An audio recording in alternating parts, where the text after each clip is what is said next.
Bem-vindas, bem-vindos para mais uma live aqui do Relicário da Adriana. E hoje a gente vai conversar com o Vitor Borges. Vitor Borges é um escritor de Brasília, um psicólogo, tem um mestrado super lindo em psicologia da religião.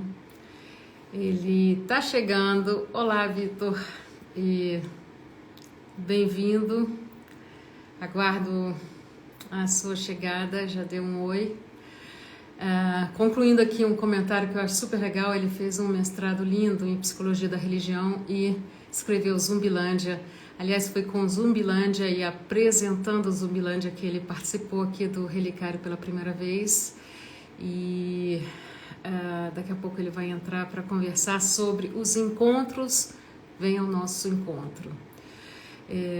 Essa frase dele é dele, de uma live que eu assisti, onde ele fala da nossa sociedade de consumo, encontros de consumo, e aí eu pedi para ele conversar comigo sobre isso.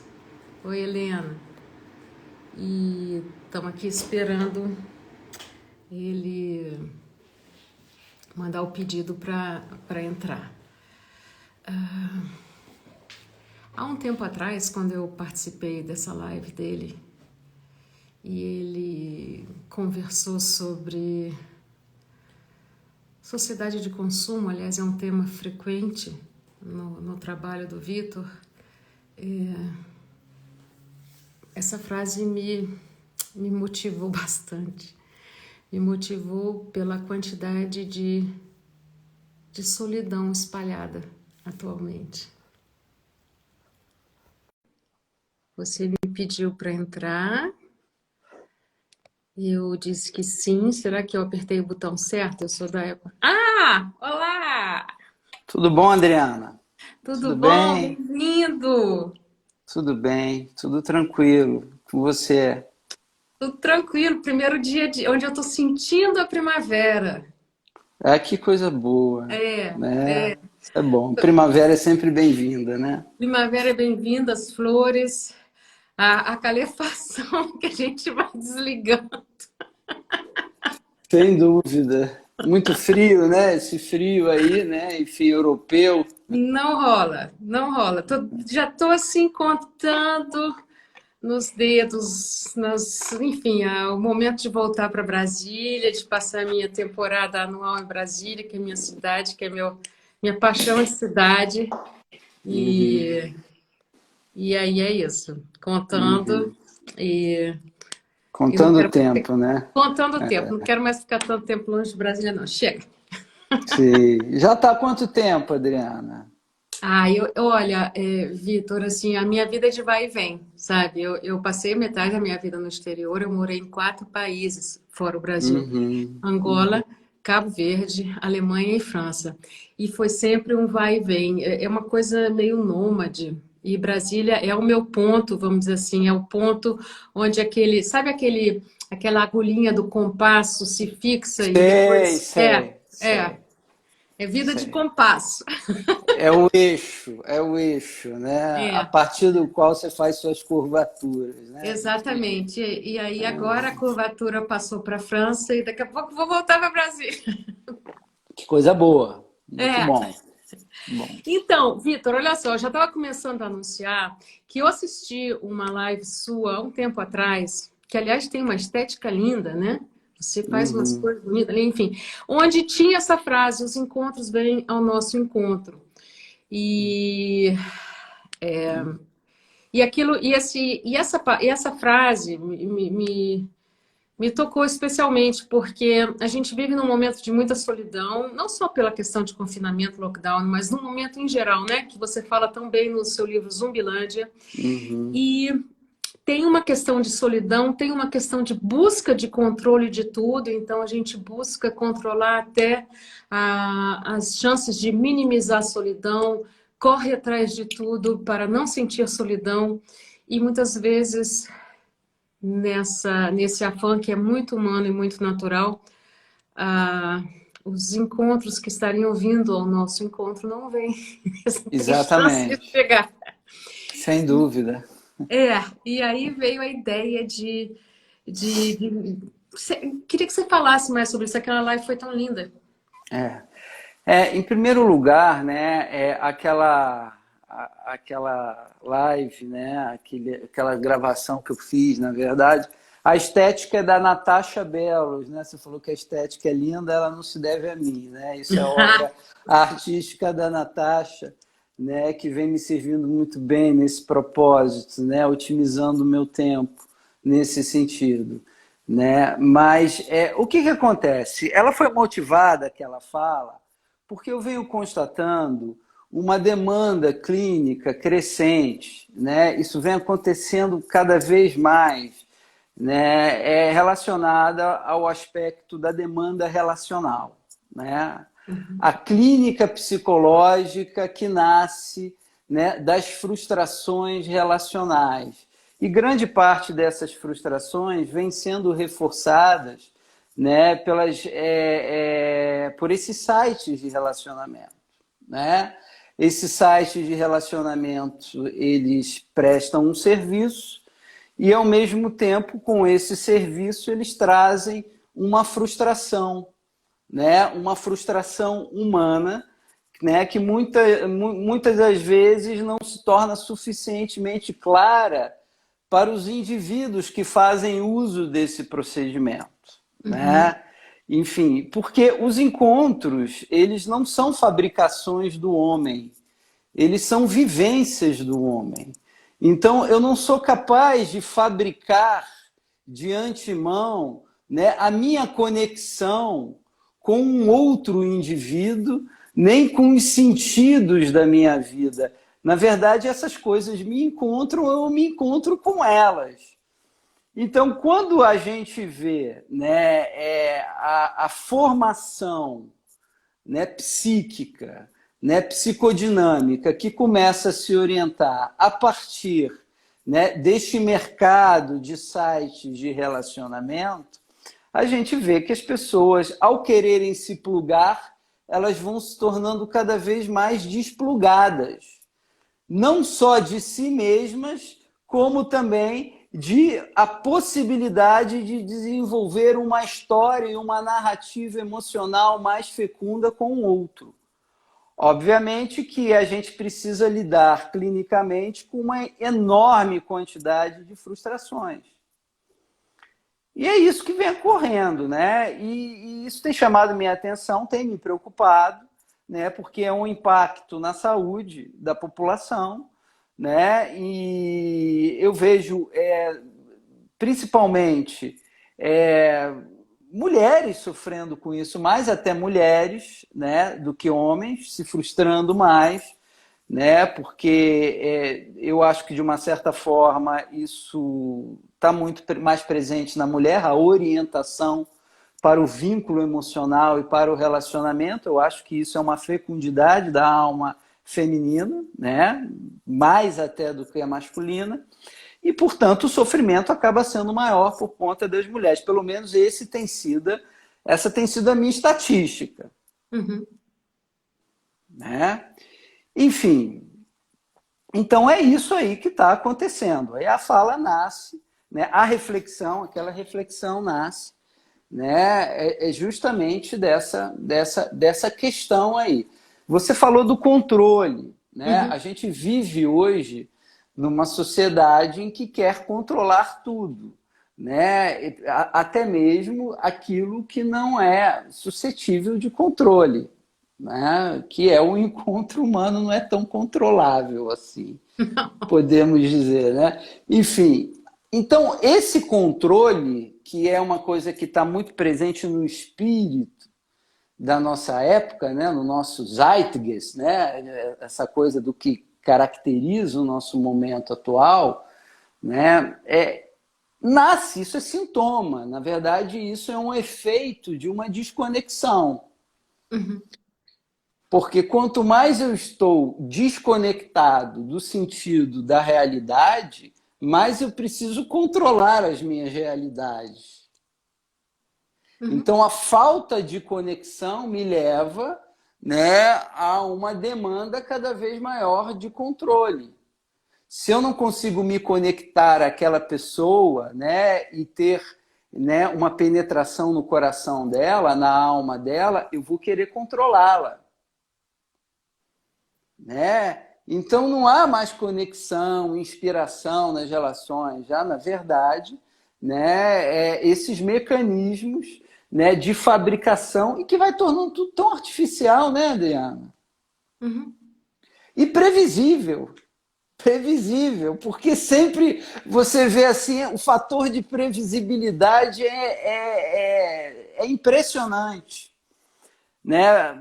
Você acompanha, né? Você está acompanhando na clínica psicológica a narrativa humana e emocional de outras pessoas, e você vê que, na verdade, certos hábitos nos quais elas se encerram, né, trazem consigo um fator de previsibilidade, você sabe o que vai dar. E dá naquilo ali, a frustração, a frustração, a frustração. Agora, o que eu acho importante, principalmente nessa época da Covid, né? A Covid é uma convocação à interioridade. Eu acho que o ser humano tem agora a oportunidade de se encontrar, antes de ficar fabricando encontros. Né? Pelo menos um desafio. Um desafio que essa pandemia nos propõe. Uhum. O desafio da interioridade, né? Posso te interromper? Lógico, lógico. Olha só, tem umas palavrinhas aí que você tem falado e que fazem parte do meu consultório e fazem parte do seu, enfim, da vida. Frustração, solidão, tentativa de conexão forçada, ou seja, ilusão de uma conexão, de uma relação. O que gera mais frustração, mais solidão, tentativas de conexões forçadas para tentar restabelecer, e aí a gente entra nessa pequena avalanche. E aí você fala, então esse é um ponto que eu gostaria que você... Né? E você entra logo, pula para uma coisa que pode ser realmente verdade, a gente se enriquecer, se deixar inspirar por esse momento para buscar criar interioridade. E nesse caso, como fazer, na sua opinião? Então, tem duas vertentes aí que eu trouxe do que você já vem falando. Né? A interioridade, ela é um cultivo, né? É um processo de descoberta e de cultivo. À medida em que você vai cultivando, você vai descobrindo. À medida que você vai descobrindo, você vai cultivando. E você vai vendo um campo fertilíssimo e abrangente para você poder aurir sentido para a sua própria existência. Mas isso é aquela coisa, você tem que se iniciar na experiência para descobrir o valor dela, né? O valor se esconde na própria experiência, né? Então, a interioridade, ela é um desafio que se propõe a todos os indivíduos que vivem numa sociedade basicamente extrovertida, né? Extrovertida porque as pessoas procuram o sentido de suas existências fora delas e não dentro delas. Então, portanto, a gente está falando de um ser humano excêntrico, fora do seu centro, ou então exilado de si mesmo, expropriado de si mesmo.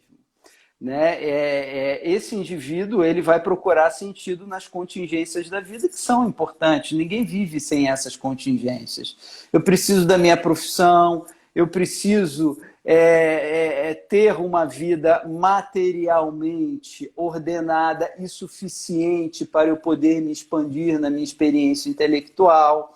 Eu preciso de relacionamentos. Agora, essas contingências que são tão importantes para a minha formação e desenvolvimento humano, elas não são a minha finalidade existencial, porque eu terei que me despedir de todas elas. Né? Obviamente que vai chegar um momento em que eu terei que me despedir da minha profissão, chegará um momento em que eu terei que me despedir da minha esposa, dos meus parentes, e será um momento de inteira solidão em que eu me despedirei de tudo. E salvo, né, os indivíduos mais voltados e cultivados no terreno fecundo da espiritualidade, ninguém se prepara para isso.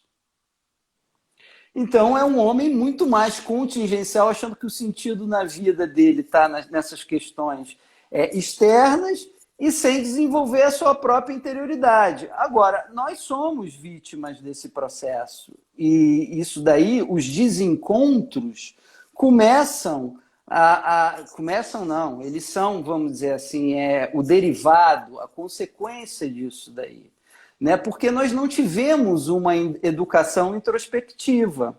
Não é, Adriana? Não, de jeito Quer nenhum. dizer, pelo contrário, a minha família disse, olha, meu filho, os seus objetivos estão lá fora. Né? Como diz o Arquivo X, a verdade está lá fora. Os seus objetivos estão lá fora. Né? Enfim, aí eu vou para a escola. A escola fala, não, os seus objetivos estão lá fora. E a escola instaura em mim um mecanismo de comparação e de competição. Então, a minha inserção na cultura humana é uma inserção, né, ao excentrismo, podemos dizer assim. Né? O preço que eu pago para fazer parte da cultura humana é me neurotizar ou me expropriar da minha interioridade, porque não houve uma educação para dentro. Então, todos nós somos vítimas desse processo. Agora, a sensibilidade, o percurso de despertar pessoal, intelectual de cada um, é que vai equilibrar esse jogo aí de alguma forma, né? Uhum. Enfim, e aí a gente vai começar a ter mais necessidade de introspecção de acordo com as necessidades da nossa própria alma, que a gente está suficientemente sensível para escutar ou abertos para isso. Uma via, né, é a própria literatura, que eu defendo a literatura como sendo uma forma de desenvolvimento da própria espiritualidade. E de fato, porque eu me interiorizo pela literatura. Agora, as pessoas leem cada vez menos.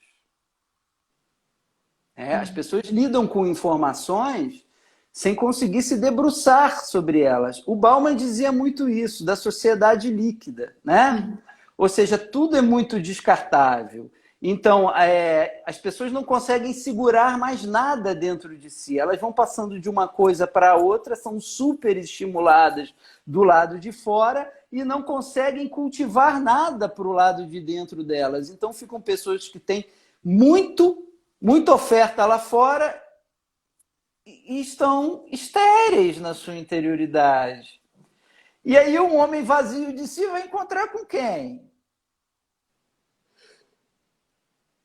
Com quem que ele vai poder se conectar no âmbito anímico das ideias e das partilhas mais profundas a que a humanidade está destinada e precisa realizar para ser feliz? Com absolutamente ninguém, né? Ou seja, então essas pessoas elas vão vazias por um site de relacionamento desses, né? Enfim, querendo se preencher com o encontro, mas aí elas se dão conta de que elas estão vazias demais e elas não conseguem, né, estabelecer o vínculo do compromisso, porque, enfim, é um estalinho, não é uma chama que incendeia, né? Enfim, não tem interioridade. E aí a coisa não vai para frente.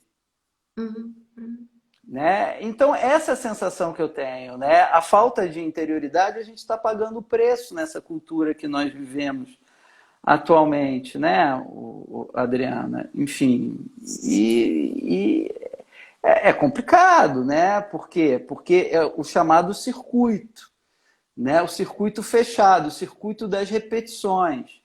Onde há repetição, não há transformação. A gente sabe disso, né? Não. Aliás, falando em literatura, e você falando de repetição e não transformação, me ocorre aqui o antigo mito, ou até um mitologema da busca do Graal, né? Os cavaleiros que vão atrás do Graal, principalmente Galahad, ele entra na floresta por um lugar que não tinha nem caminho, nem luz. E ele encontra, porque ele faz o caminho dele, ele faz a luz dele. Isso é literatura. Literacura, falando do seu canal. Conta um pouquinho sobre esse seu trabalho no Literacura, que é trazer a literatura, ou alguns tipos de literatura, talvez, como essa via de acesso a um grau interno, onde cada um lê alguma coisa, mas faz a conexão de forma isolada, né, de forma só, na sua própria solidão, e através dela, e através dessa obra, a pessoa consegue iluminar seu caminho, iluminar seus pensamentos, enfim, são vários simbolismos que eu estou usando agora. Você pode falar um pouco sobre isso e o que te motivou a fazer o Literacura? O Literacura, na verdade, ele nasceu de uma associação livre, né, espontânea, né, uma ideia que veio espontaneamente, né, ao meu espírito, à minha alma, e a partir da própria convicção e consciência que eu fui formando a minha experiência literária, do quanto que a minha experiência literária, né, produziu de ganhos anímicos para mim mesmo, né? E aí, obviamente que existe várias camadas de leitura ou de literaturas, né? Vários contextos de leitura. Existe uma leitura de entretenimento, né, que nos entretém, existe uma leitura de informação que nos informa, e existe uma literatura de transformação que nos transforma, né? Essa sempre foi, vamos dizer assim, a via literária central para mim, né? Eu sempre busquei beber das águas do poço da literatura transformativa, né? Que você vai aurir, né, dessas fontes através dos sábios, né? E há um depósito na história humana de sabedoria imenso e maravilhoso, né?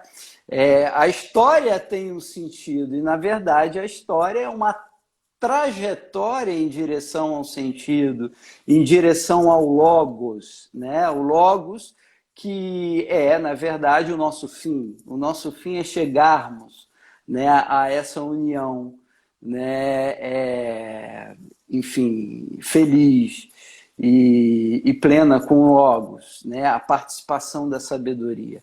Mas o próprio processo, o próprio caminho do homem, a gente pode chamar isso de história em direção ao logos, o sentido da história é o logos, ele é um depósito de sabedoria muito rico e você vai encontrar isso em todas as grandes tradições. Quando você começa a levar a literatura a sério, né, e tomar isso como sendo um parâmetro, né, entendendo que isso é finalidade existencial a você, você ser um ser de relacionamento pleno e nessas relações você se tornar sóbrio, sábio e realizado, né, a gente vai poder realizar essa história pela via literária. Não tem como, né? Enfim, então, por exemplo, a minha identificação, né, com um pensador, um sábio da antiguidade, vamos dizer aqui, um Boécio, eu só posso me identificar pelas obras que ele deixou. Mas as obras que ele me deixou, que estão aí, nos deixou, isso está aí ao nosso acesso, né, são obras que foram me despertando, né? Estou citando aqui Boécio, mas poderia citar muitos outros de todas as tradições. Bom, então essa coisa da literatura, a literatura não somente, não apenas cura, mas ela salva. Salva as consciências da obscuridade. Salva o homem de viver uma vida apenas instintiva e afetiva, levando ele para um patamar de compreensão e de reflexão, né? Então, a interioridade eu vejo como sendo uma via segura, a via literária. Há outras vias, né? As chamadas vias radicais, né? Que, enfim, você vai buscar a sua interioridade se isolando de tudo, né? E rompendo com todas as suas estruturas contingenciais, rompendo com família, rompendo com profissão. É o caminho que alguns fazem. Você vê, por exemplo, você está falando aí da jornada, né, do Graal, né? Mas o Graal, o que é? Né? É a iluminação, é buscar a luz, a chama da consciência, né? Que vai incendiar o indivíduo, né? Para a experiência do sentido. Né? Mas você olha a trajetória, que é uma trajetória heróica, né? Ele é considerado um herói, né? Na cultura do Extremo Oriente, o Siddhartha Sakyamuni. Ele fez rupturas radicais, ele rompeu com todas as contingências para chegar ao Logos, ele rompeu com a família, o filhinho dele lá tinha acabado de nascer, rompeu com a mulher, com o pai, que era o rei, rompeu com todo mundo. E aí ele foi lá para a floresta de Uruvela e ficou lá 6 anos, né, com algumas companhias, né, que tinham o mesmo propósito dele, mas ele só encontrou a iluminação de fato quando ele ficou inteiramente só, né? Quando ele sofreu o abandono, o desamparo total, ele iluminou. Bom, então a interioridade, ela envolve, né, esse retirar-se para dentro. Eu estou dando esse exemplo, ele é radical, ninguém tem que fazer isso, né? Então, eu opto pela via literária, que é uma via segura, né? E que você não precisa fazer uma coisa rompendo tudo de uma vez, mas você pode fazer uma peregrinação em direção ao sentido, e você vai fazer isso internamente, você vai encontrar pessoas no seu caminho, poucas pessoas no seu caminho, mas suficientes, né? Porque o homem solitário e solidário consigo mesmo jamais se sente só, porque ele está se determinando, né? E se desenvolvendo para a ordem do sentido. Então não há solidão. Vitor, como é isso é uma experiência assim, de consultório, juntando os dois assuntos, né? A questão da literatura e consultório, e os encontros vêm ao nosso encontro. Como tem sido no seu consultório essa experiência de aceitação para esses encontros existenciais que requerem o aprendizado da solidão? Você está falando em relação às pessoas que procuram o tratamento? Como é que é a abertura para isso? Porque isso é uma proposta na contracorrente do movimento atual, né? Ou atual não, já tem um certo tempo. Isso é uma proposta antiga e inovadora. Como é que há um estranhamento das pessoas com relação a essas propostas de encontro existencial que você possa vir a fazer?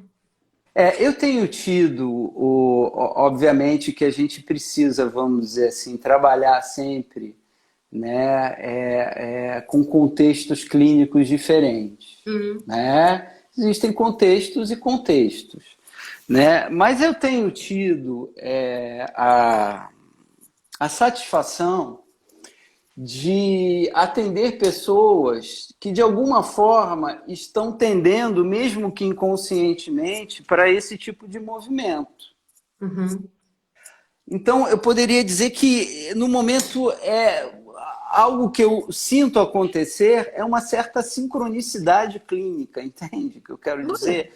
Essas pessoas, existem pessoas em busca da interioridade, existem pessoas em busca da espiritualidade, e eu sinto que quanto mais eu me envolvo com determinado assunto, esse assunto me coloca em contato com a própria realidade que ele se manifesta para mim. É uma coisa que eu não sei explicar, eu só sei descrever o que acontece, né?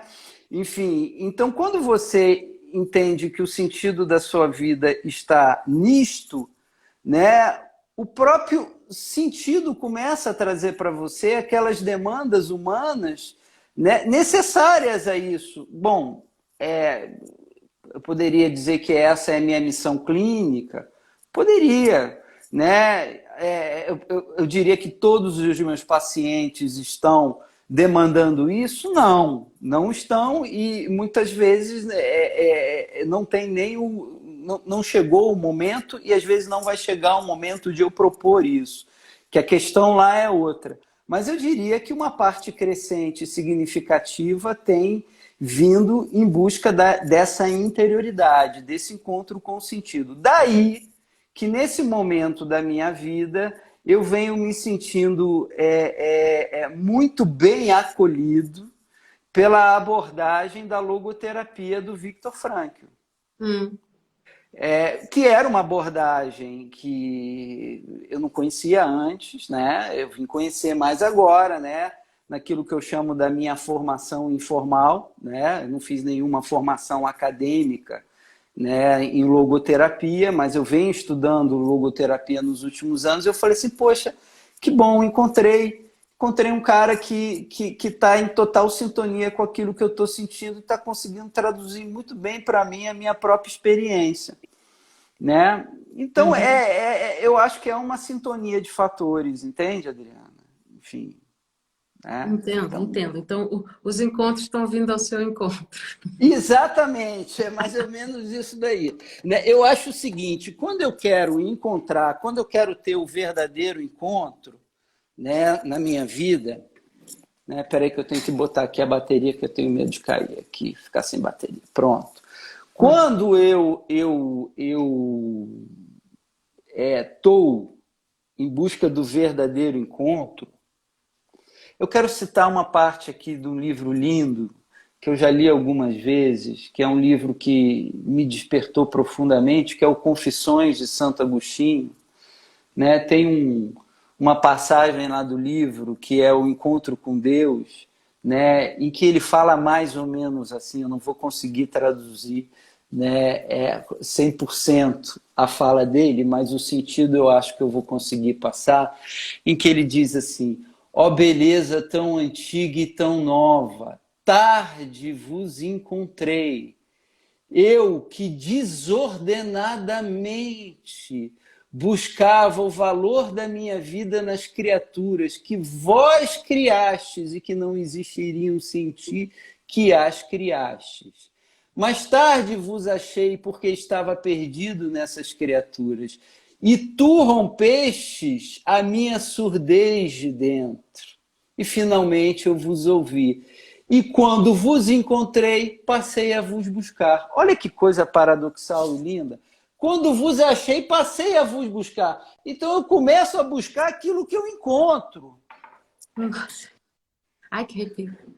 Né? Eu começo a procurar por aquilo que me encontrou antes. O sentido veio ao meu encontro, o logos veio ao meu encontro, ele me despertou, pronto, agora eu começo a procurar ele a vida inteira, porque seduzido fui pelo teu perfume, diz Agostinho.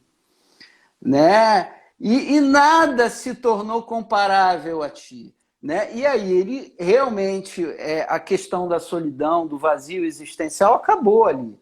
Né? Por mais que ele passasse a busca, né, pela sua união com o Logos, com Deus, ou, enfim, com sentido, com o sagrado a vida inteira, né? Ele interiorizou esse sentido, e esse sentido deu a referência existencial que ele precisava, né? Que todos nós precisamos. As pessoas em busca de relacionamento, eu acho que relacionamento não é algo para se buscar. Não. Né? Mas as pessoas estão em busca de relacionamento. Né? Elas estão em busca de relacionamento porque elas estão se sentindo vazias. Então, nenhum relacionamento, nenhuma criatura humana vai conseguir me preencher. Isso que é uma coisa importante. Né? Enfim, porque não tem esse poder. Não tem esse poder de me cativar absolutamente. Até porque a gente está buscando projeção, né? Própria projeção no outro. Aí, exatamente. Quando recolhe a projeção por um motivo ou por outro, aí encontra o outro. Exatamente. De tanto vagar pelos outros, finalmente me encontrei. Né? Muitas vezes é assim. Né? Por quê? O que acontece? Todos nós nascemos sob o olhar do outro. Não é? Então, eu nasci, no momento que eu nasci, eu sou apenas uma potência anímica. Eu tenho muitas potencialidades, mas essas potencialidades estão num estado embrionário em mim. Bom, a partir do olhar do outro, do meu cuidador, eu vou sabendo quem eu sou. Né? Enfim, então, meu pai, minha mãe me olham com amor, com afeto incondicional. E aí, isso vai formando a minha personalidade. Eu começo a ter segurança emocional pelo afeto incondicional dos meus pais. Meus pais passam no olhar deles, na atitude deles para comigo, um amor. Eu te amo porque você é. Diferente de determinados pais que olham para os filhos e falam assim, olha, eu te amo desde que você prove o teu valor a mim. Então são filhos de pais narcisistas e sofrem, né, por isso a vida inteira, né, sintomaticamente. Então a gente vai se desenvolvendo a partir do olhar do outro. E a gente vai reeditando isso na nossa experiência sem saber. Então o homem ele ainda não chegou na idade do amante ou na idade do amor. O homem chegou na idade, ele ainda está na idade de ser amado. As pessoas querem ser amadas. Você está falando aí da projeção, então as pessoas buscam o seu próprio valor no olhar dos outros. Isso é verdade, o tempo todo acontece. Né? Enfim, isso não está nem na infância, nem na adolescência, nem na juventude, está na idade adulta. Isso acontece dentro da gente o tempo todo. Né? A gente precisa ser validado no nosso valor pelo outro que está nos validando e nos olhando. Então a gente está sempre em busca, né, desse olhar amoroso para sentirmos o nosso próprio valor. Tá claro? Qual é o grande ponto da virada? É quando eu não estou mais obcecado em ser visto e começo a ver. Aí eu vou para o polo do amante. Né? Enfim, então, o meu valor não está mais no olhar do outro. Eu descubro isso. Né? Então, enfim, não há mais necessidade de eu fabricar relacionamentos para eu entrar em contato com a minha autoestima. E para eu tentar fugir do meu... Aquela expressão do Viktor Frankl, horror vacui, o horror do vácuo, do vazio existencial. Né? É o maior medo das pessoas, esse vazio existencial, o desamparo. Síndrome do pânico nasce muitas vezes dessa raiz aí. Não é verdade? Sim. Enfim. Então, a partir do momento que eu saio da posição do ser visto e entro na posição do ver, né, eu cheguei a uma posição existencial para o qual eu sou convidado, que é a posição do sapiens. Né? O sapiens é aquele que vê. É aquele que agora é capaz de inteligir o sentido e se embevecer com o sentido. Porque, na verdade, esse é o convite ao ser humano. O ser humano é convidado à ordem do sentido o tempo todo. Né? O próprio universo, o cosmos, né? Ele se apresenta para uma cosmovisão, para alguém que está olhando daqui. Então, na verdade, o universo, eu gosto de dizer assim, o universo é o verso do uno. Aquele que é único e verdadeiro, se pronunciou no verso.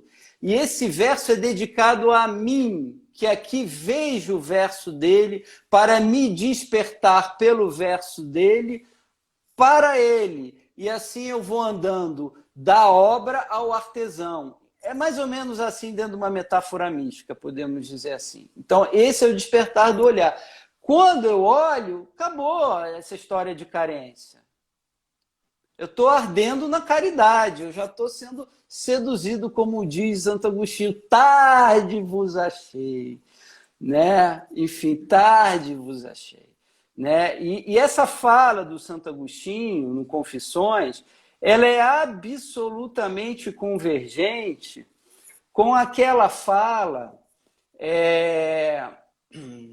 de Sócrates no banquete de Platão, em que ele vai falar que na ciência do amor o homem vai se elevando, né, de beleza em beleza até chegar àquela beleza verdadeira e sem variação e que é incomparável, que é fonte estável de todas as coisas belas, que é a beleza verdadeira, a beleza divina, né? Então, que é a própria mística, né, que o homem chega a essa condição, né, de receptividade, de descoberta e de ordenamento, né, místico, né, nessa ordem da felicidade segura, estável, verdadeira e perfeita, né, que não é a felicidade das contingências, é a felicidade do ser. É diferente, né? Diferente é eu ser feliz porque eu ganhei na Mega Sena, ou porque eu fui promovido no trabalho, ou porque fui reconhecido por um grande público, né? Isso é uma felicidade contingencial, Uhum. né? Ou porque eu virei presidente da República, aí eu surto de felicidade, enlouqueço lá dentro, enfim, né? Então, felicidades sem poder de ser. São felicidades contingenciais e não uma felicidade minha, que é o meu ser, né? Que é uma felicidade essencial, que é, na verdade, né, enfim, Adriana, Ela é a ninguém te solução. tira, porque ela não é uma questão de posse, ela é uma questão de ser, é um outro tipo de conquista. Acho que. É, Né? exatamente. É aquela felicidade, aquela conquista fundamental, né? A conquista essencial do ser humano, que é a verdadeira conquista. Aí eu citei aqui Boécio, coitado, sofreu muito no final da vida dele, mas sofreu demais, né? Ali no Império Bizantino, ele viveu no século IV, né? Ele é considerado o último grande pensador romano e o primeiro escolástico, né? Então ele foi traído politicamente, ele era um conselheiro do imperador, né? Enfim, foi vítima de uma conspiração e morreu numa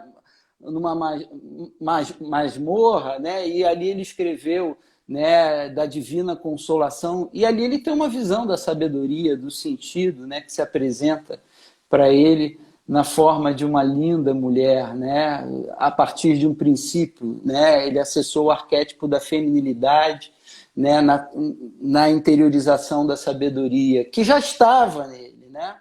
Então é um homem que passou por várias tragédias, mas era feliz, isso ninguém podia arrancar dele.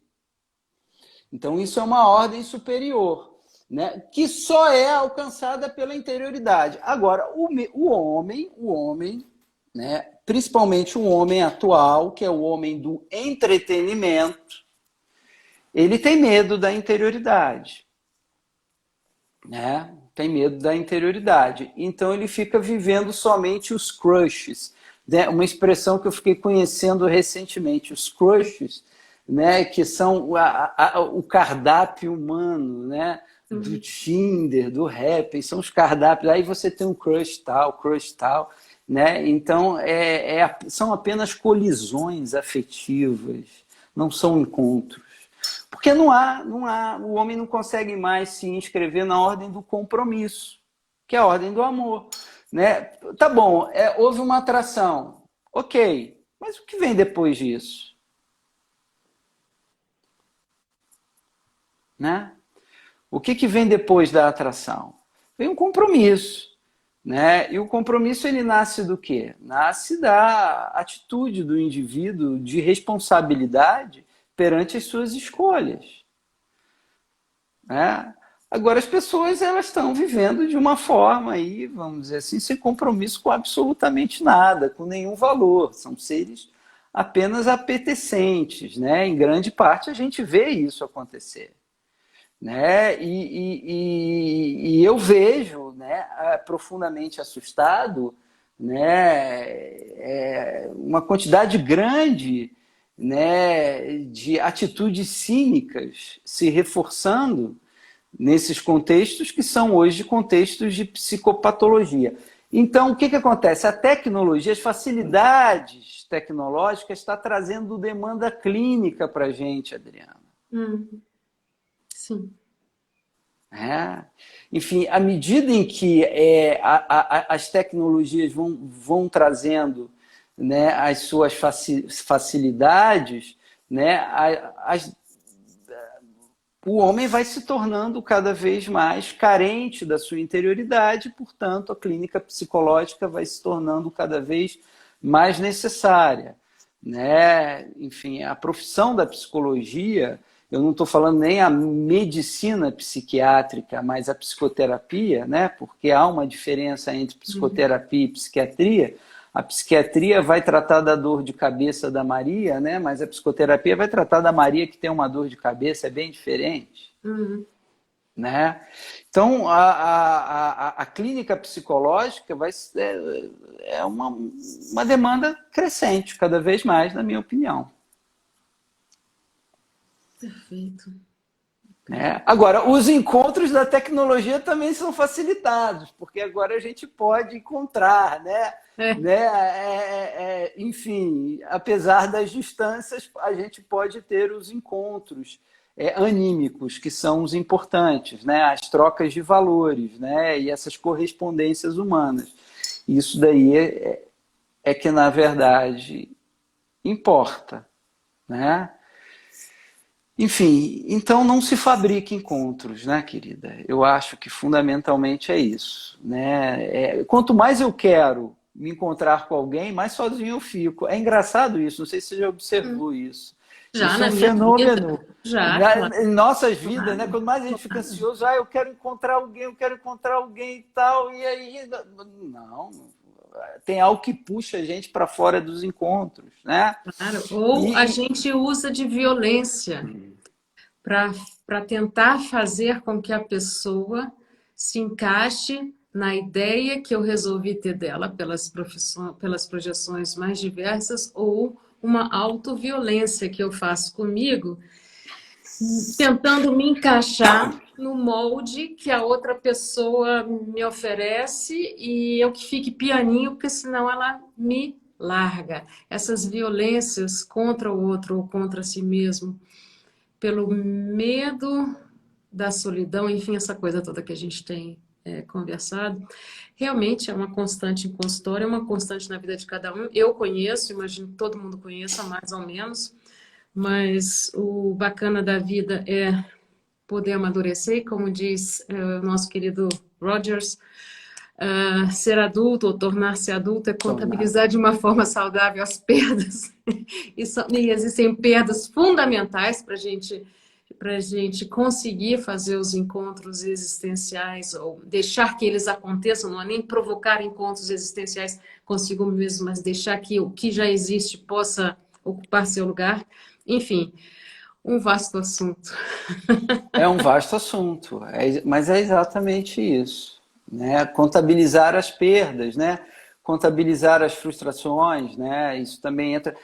A questão, a velha questão junguiana da unilateralização da consciência, né? Mentalidades unilateralizadas, né? Que acabam sofrendo uma ilusão muito grande, uma ilusão psicodinâmica, psíquica muito grande, né? E aí elas não conseguem entender, né, a própria estrutura daquilo que a realidade, né, oferece para elas, né? A dificuldade de conexão com o sentido real das coisas fica muito grande. E, enfim, e aí as pessoas não conseguem mais, por exemplo, admitir, né, certas situações que são inevitáveis, como, por exemplo, o fracasso. Como é possível eu não fracassar? Como é possível eu não ter uma experiência de fracasso em qualquer âmbito da minha vida? Né? Eu vou ter fracassos. Fracassos intelectuais, eu vou ter fracassos afetivos, eu vou ter fracassos relacionais, eu vou ter fracassos morais. A experiência do fracasso, ela é uma experiência absolutamente inevitável e necessária para o amadurecimento do sucesso. E aí as pessoas unilateralizam essa questão, elas acham que é apenas o sucesso, e elas começam a evitar entrar na vivência das coisas porque o medo do fracasso congela. Muitos adolescentes estão vivendo esse drama. e vão ficando, né, perfis evitativos, evitando o contato com a vida com medo do fracasso, porque o fracasso é uma catástrofe e não uma realidade inevitável, né, no caminho evolutivo do homem. Né? Tá lá escrito no livro do Provérbios: o justo cai 7 vezes e 7 vezes se levanta. Ora, 7 é um número axiomático, não é 7 literal. É o axioma 7, que significa perfeição. Ou seja, ele caiu perfeitamente até ficar perfeitamente de pé, aprendeu com todas as suas quedas. Então, o contato com a vida. As pessoas, elas têm medo do contato com a vida. E aí elas não conseguem o encontro com a vida e nem o encontro com a vida umas das outras. Tá tudo muito superficial e muito preocupante, né? Por quê? Porque essa condição psíquica é uma condição de fim do mundo. Vamos dizer assim, né, que essa condição anímica do ser humano, que está hoje completamente unilateralizada e voltada para a dispersão, para o hedonismo, para a curtição, né, sem ter valores que sustentem o seu viver, né, e que deem consistência, raiz às suas vidas. Né? Como é que essa sociedade terá autossustentabilidade? Não tem. Não tem. Então, é um processo, a gente está vivendo um processo de morte da civilização e que eu creio, né, não é para assustar ninguém, que é necessário, né, essa morte para que haja um renascimento. Mas a gente está num curso, né, de não sustentabilidade do ponto de vista mental. Né? Porque tudo hoje é muito ideológico, muito idealista e pouco real, né, Adriana?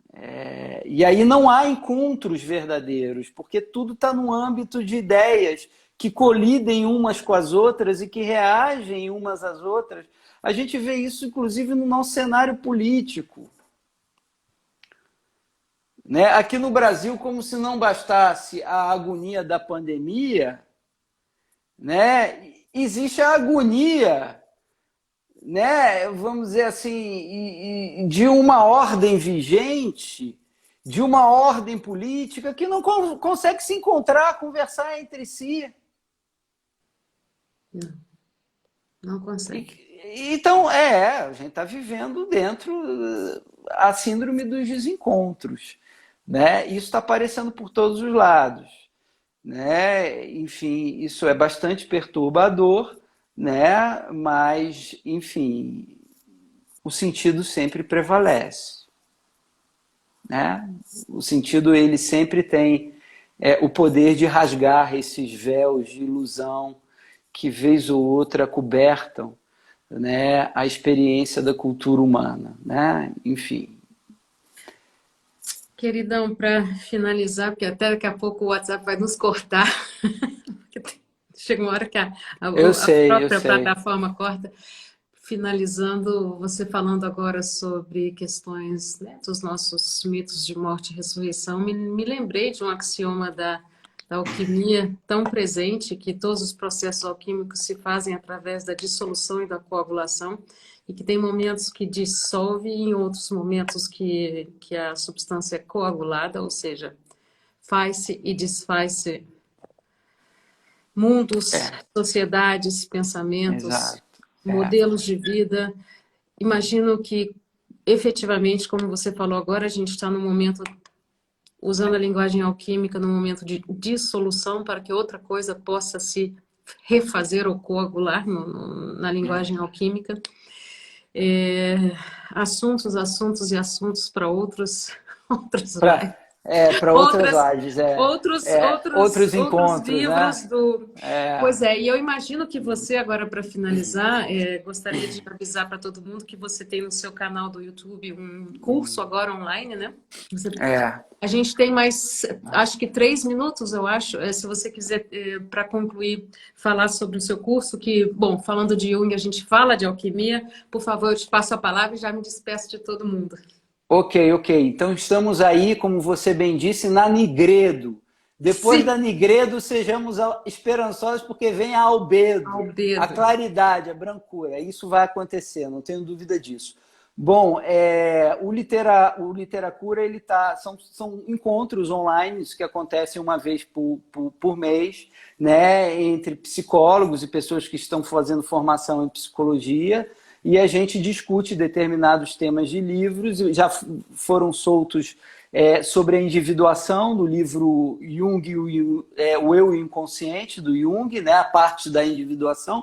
Vai ser semana que vem, eu acho não sei exatamente, a Natasha que está soltando isso, será a terceira, né, e o fechamento dessa obra, e aí começará a soltar semanalmente Psicoterapia e Sentido da Vida, do Viktor Frankl, um livro riquíssimo, que eu estou lendo pela primeira vez em grupo, né, e essas aulas são encontros que não são premeditados, das nossas leituras e das nossas partilhas, né? Então, Psicoterapia e Sentido da Vida, do Viktor Frankl, em que ele vai defender a perspectiva de uma psicoterapia das alturas, uma psicoterapia para e do espírito. Então, é um livro riquíssimo, é uma reflexão riquíssima e estará acessível a todos lá no Literacura. Tá bom? Perfeito. Querido, muito obrigada. Muito obrigada. Como sempre. Um prazer. Sempre prazer. Parabéns pelo livro sobre o tema da solidão. É um livro muito importante para o nosso tempo. Vitor, obrigada. Bom dia para você. Até a próxima e espero te encontrar lá no Literacura com o Viktor Frankl. Tá bom, querida. Um beijo. Tchau. Beijo. Tchau. Tchau.